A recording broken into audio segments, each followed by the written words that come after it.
The answer is yes. But I'm a YouTuber, so I have to make big titles for my video. Who are you anymore? Who are you anymore?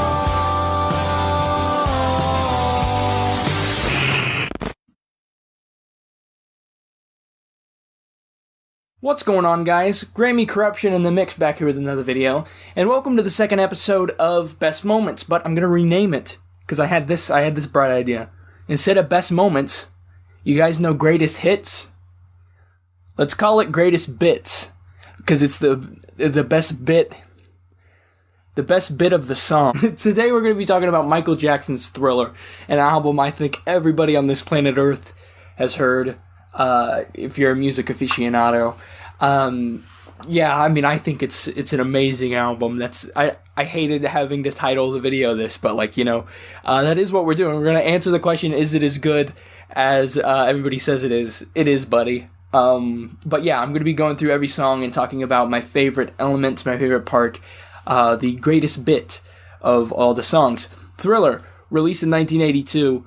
I'm not even going to go into the history because you guys know it already, because it's ingrained in the social circle. But before we get into that, I want to thank The Coldest Water for sponsoring this video. The greatest water bottle on the market. There's nothing else like it.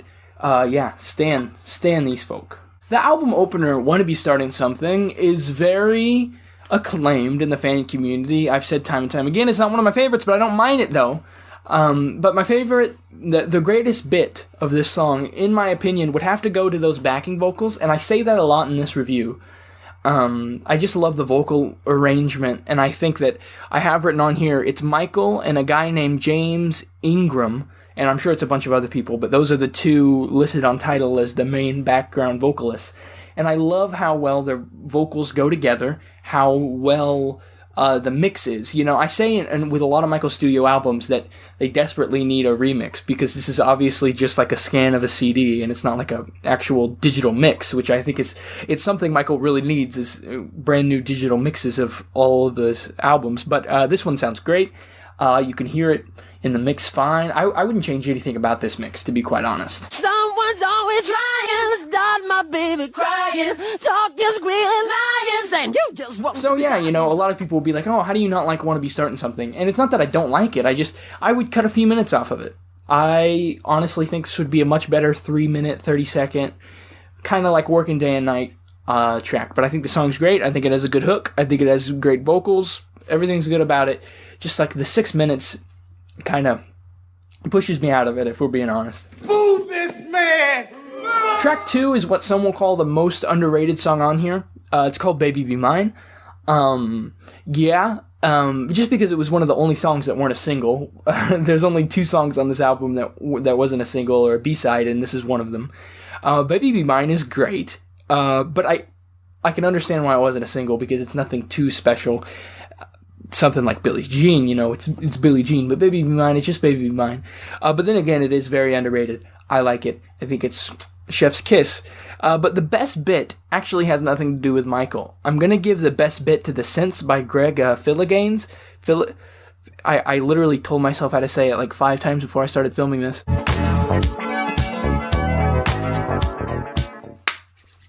The Girl Is Mine features my favorite artist of all time, Paul McCartney. And if you don't like this song, I really don't care. I would say it's the best song on here. That's bias. Yes, it definitely is bias, because it's my two of my favorite artists of all time being together on the same song. Yeah, I'm going to say it's pretty good. It's my favorite song. It's easily the song I go back to the most. Very biased, I know, and I'm okay with that. And so I was going through, what honestly is my favorite bit about this song? And I wanted to say all of it. That's a problem we had with the Off the Wall video, is that I wanted to say all of it so much. And I do want to say all of it. But I'm going to go with the McCartney feature as the best bit. Now, obviously Michael's great. The songwriting, I almost went with the songwriting. I almost went with the argument at the end. But you can summarize that all with the McCartneyism. Just the fact that Paul was there, the Paul feature. And so, Say, the best bit on that, being on Paul's album, is the Michael feature. because that's just how it works. If it's a feature, then it's the best part. So yeah, I'm going to go with the McCartneyism. I love you more than he. Take you anywhere. And now we're going to go to what some people call the best 3-track run on any album of all time. I could think of a few, but I wouldn't debate you too hard. This is called Thriller. Maybe you've heard it, maybe you haven't. With this one, I just went vocal arrangement. Not even just backing vocals, just the overall vocal arrangement. And a lot of it's Michael. Tidal doesn't list anybody else as a background vocalist. And when you listen to the multi-tracks, all you hear is Michael. And I think that's what I like so much about it. I wrote in my notes that it's a lot like Queen. Give me a second. It's a lot like Queen because, their harmonies. That's the big thing they're known for, is their harmonies. And I was watching a documentary, and their harmonies sound so big because they all 4 or 3, however many people were on the track, would record the same. They would layer themselves, so they wouldn't let Freddie do the low and Roger do the high or whatever. They would always be on every track. And so, I don't know if that's what Michael did, but there's something that sounds big about these backing vocals and the overall vocal arrangement, because even that main vocal is pretty friggin' spectacular. You close your eyes, girl, but all the while. So, yeah, just the vocal arrangement, just the mastering, just everything about it. Oh, wow, Beat It is next. I'm gonna go with the easy answer and just say the guitar. Not just the solo, but like all of the guitar, throughout the song too, because fun fact, Van Halen, rest in peace, didn't play all of the guitar. He just played the solo, which is a little disappointing, but, the guitar feel throughout the entire song gives it that rock edge to it, and that's the best part of the song, easily. The greatest bit of the song. That's the title of this show. The next track, completing this amazing 3-track run, is a little song by the name of Billie Jean. Maybe you heard it, maybe you haven't. I had quite a few ideas for what to say the best bit was, the greatest bit. I went with the pre-chorus, just because, people always told me, be careful what you do. I really like the words, but I didn't want to just say the words, because I could have said just the words, and that, if you wouldn't let me do pre-chorus, that'd probably be my next part, would be the lyrics. But, just that pre-chorus, and I go back to the video, this is when Michael, really stomps on the ground and says, people always told me, and I would almost say that this is where his vocal comes out the most of the song, where this is where I really go man, this dude's pretty cool. This dude's pretty cool. I don't know why I sound like Robert De Niro. People always told me, be careful what you do. And some people might call it the bridge, and maybe it is the bridge. I don't know. I didn't take music theory, but you guys know the part I'm talking about. Oh, God. This next one's gonna get me canceled, and I don't even think I care anymore. Human Nature. Widely regarded as one of the best Michael Jackson songs. I don't think so. I think it's fine, and I understand what you guys are saying. I just think that there's a lot better songs than this. Not to say I don't like it, because I really do.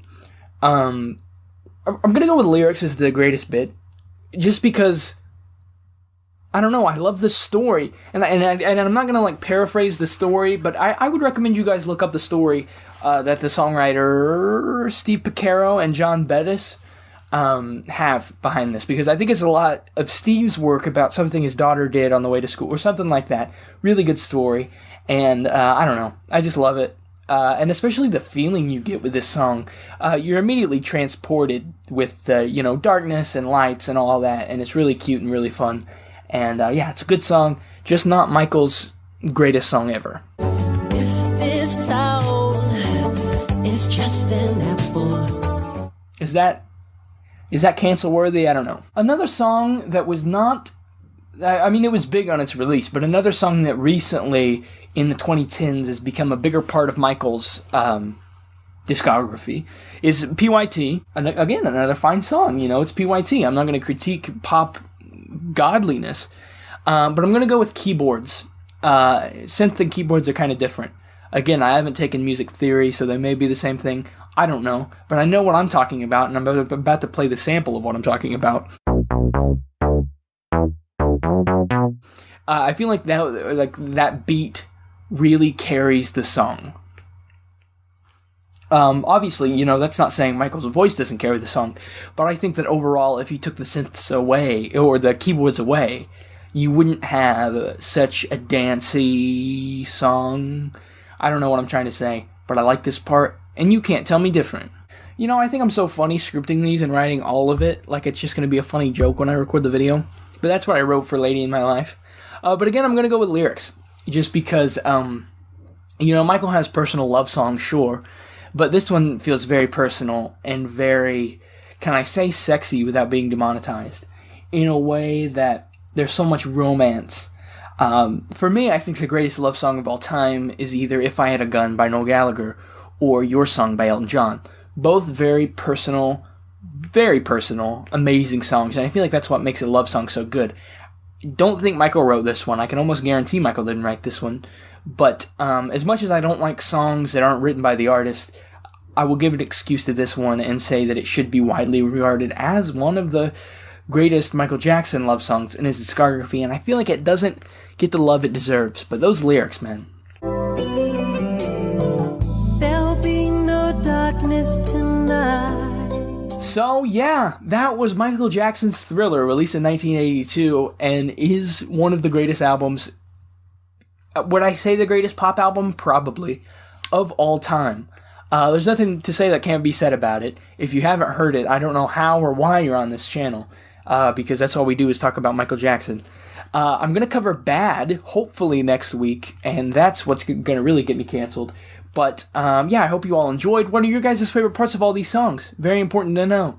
My Oasis podcast, If I Had a Pod, has a brand new episode out all about Morning Glory. So that's Wonderwall, Don't Look Back in Anger, everything you know him for. You guys can hear me talk about that and how much I love it. And there's some just really fun conversation, so I recommend you guys check that out.